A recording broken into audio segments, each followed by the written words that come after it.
കപ്പയും കൊണ്ട് ഒരു അടിപൊളി ഈവനിങ് സ്നാക്സാണ് ഉണ്ടാക്കുന്നത്. കപ്പയും കൊണ്ട് ഒരു അടിപൊളി കോഴിക്കാല്.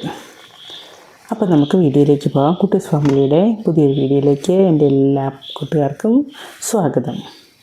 അപ്പോൾ നമ്മളിവിടെ എടുത്തിരിക്കുന്നത് ഒരു കപ്പയുടെ പകുതിയാണ് ഞാൻ എടുത്തിരിക്കുന്നത്. ഒരു വലിയ കപ്പയായിരുന്നു. അപ്പോൾ കപ്പയൊന്ന് നമുക്ക് പൊളിച്ച് ഒന്ന് വൃത്തിയാക്കി എടുക്കാവേ.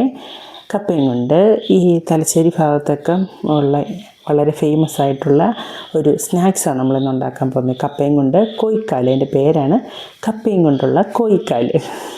കേൾക്കുന്ന പേര് പോലെ തന്നെ കഴിക്കാൻ അടിപൊളിയാണ് കേട്ടോ. അടിപൊളി ക്രിസ്പി ആയിട്ടുള്ള ഒരു സ്നാക്സാണ് കേട്ടോ. അപ്പം നമ്മൾ കപ്പ പൊളിച്ച് നന്നായിട്ട് മുറിച്ച് കഴുകി ഒന്ന് വൃത്തിയാക്കി എടുക്കുക കേട്ടോ.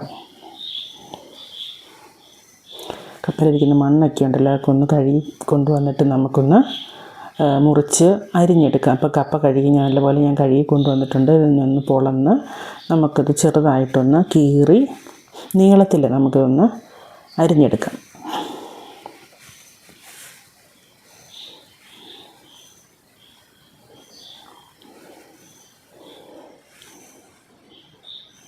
ഒരുപാട് വലുതായി പോകണ്ട, തീരെ ചെറുതാകാനും പാടില്ല. അല്ല, കപ്പ നമ്മൾ വളരെ സൂക്ഷിച്ചത് ചെയ്തില്ലെങ്കിൽ അത് ഒടിഞ്ഞൊടിഞ്ഞ് പോയി കഴിഞ്ഞാൽ നമുക്ക് സ്നാക്സ് ഉണ്ടാക്കുമ്പോൾ കുഞ്ഞു കുഞ്ഞു തരികളായി പോവും. അപ്പോഴത്തേക്കിനും ഞാനിവിടെ അത്യാവശ്യം ഒരേ വലിപ്പത്തിൽ ഞാനത് കട്ട് ചെയ്തെടുത്തിട്ടുണ്ട്. ഇനി നമുക്കിതൊന്ന് നല്ലപോലെ ഒന്ന് കഴുകിയെടുക്കാം. അതിൻ്റെ ഇതെല്ലാം പോകത്തക്ക വിധത്തിൽ നമുക്കതൊന്ന് നന്നായിട്ട് കഴുകി വൃത്തിയാക്കിയെടുക്കാം. കഴുകി വൃത്തിയാക്കി ഒന്ന് തോർത്തിയെടുക്കാം.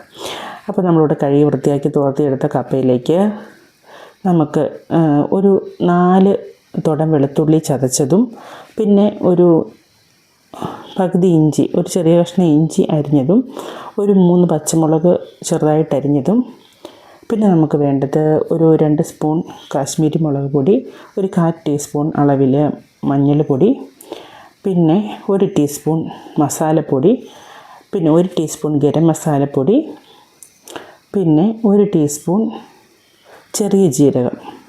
അത് ചതച്ച് വിടാം. ഞാനത് ചതച്ചല്ല ഇട്ടിരിക്കുന്നത്, മുഴുവനായിട്ട് ഇട്ടിരിക്കുന്നത്. ഇനി നമുക്കിതിലേക്ക് ചേർക്കേണ്ടത് ഒരു 4 ടീസ്പൂൺ കടലമാവാണ്. 4 ടേബിൾ സ്പൂൺ കടലമാവ്. അത് നമ്മൾ കപ്പ എടുക്കുന്ന ക്വാണ്ടിറ്റി അനുസരിച്ച് കടലമാവിൻ്റെ പൊടി നമുക്ക് അഡ്ജസ്റ്റ് ചെയ്തെടുക്കാം. പിന്നെ ഒരു 3 ടീസ്പൂൺ അരിപ്പൊടിയാണ്, അതായത് ഇടിയപ്പപ്പൊടിയാണ് ഞാനിവിടെ എടുത്തിട്ടുള്ളത്. ഇനി അതിലേക്ക് നമുക്ക് കുറച്ച് കറിവേപ്പില ഇടാം. കറിവേപ്പില എത്ര ഇട്ടാലും മണവും ഗുണവും വളരെ കൂടുതലാണ്. ടേസ്റ്റ് അടിപൊളിയാണ്. അപ്പം അതൊന്ന് ജസ്റ്റ് നമുക്കൊന്ന് മുറിച്ചിട്ട് കൊടുക്കാം. ഇനി നമുക്ക് ഇതിലേക്ക്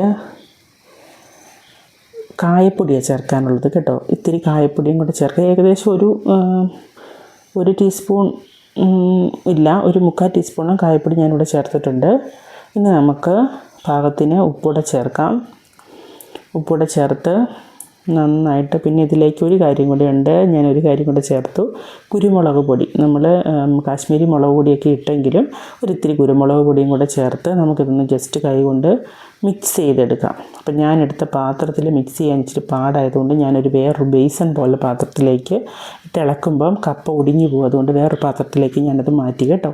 അപ്പം അതനുസരിച്ചെടുക്കണം. ഒത്തിരി നമ്മളിട്ട് ഇളക്കി കഴിഞ്ഞാൽ അതങ്ങ് ഒടിഞ്ഞു പോകും. ഒടിയാതെ വളരെ സൂക്ഷിച്ച് കുറേശ്ശെ വെള്ളം തളിച്ച് നമുക്കിതൊന്ന് കുഴച്ചെടുക്കാം. കുഴച്ചെന്ന് വെച്ചാൽ ഒരുപാട് വെള്ളം കൂടി പോകാൻ പാടില്ല. ഇത് നമ്മളിങ്ങനെ മിക്സ് ചെയ്തെടുക്കുന്ന സമയത്ത് ഒന്ന് ജസ്റ്റ് കയ്യിൽ പ്രസ് ചെയ്ത് നോക്കുമ്പോൾ ഇങ്ങനെ പ്രസ് ചെയ്യുമ്പോൾ ഒരുമിച്ചിരിക്കുമല്ലോ, ആ പരുവാണ് ഇത് കറക്റ്റ് കേട്ടോ. അപ്പോൾ നമ്മളിവിടെ നമ്മുടെ മസാലയെല്ലാം പിടിച്ച് തേച്ച് വെച്ചിട്ടുണ്ട്. ഒരു 20 മിനിറ്റോളം നമുക്കിനി ഇത് ഒന്ന് അടച്ച് വയ്ക്കാം. 20 മിനിറ്റ് ആകുമ്പോഴത്തേക്കിനും ഇതിലേക്ക് ഇതെല്ലാം പിടിക്കട്ടെ. അപ്പം നമുക്ക് എണ്ണ അടുപ്പത്ത് വെച്ചിട്ട് എണ്ണ ചൂടാകുമ്പോഴത്തേക്കിനും നമുക്ക്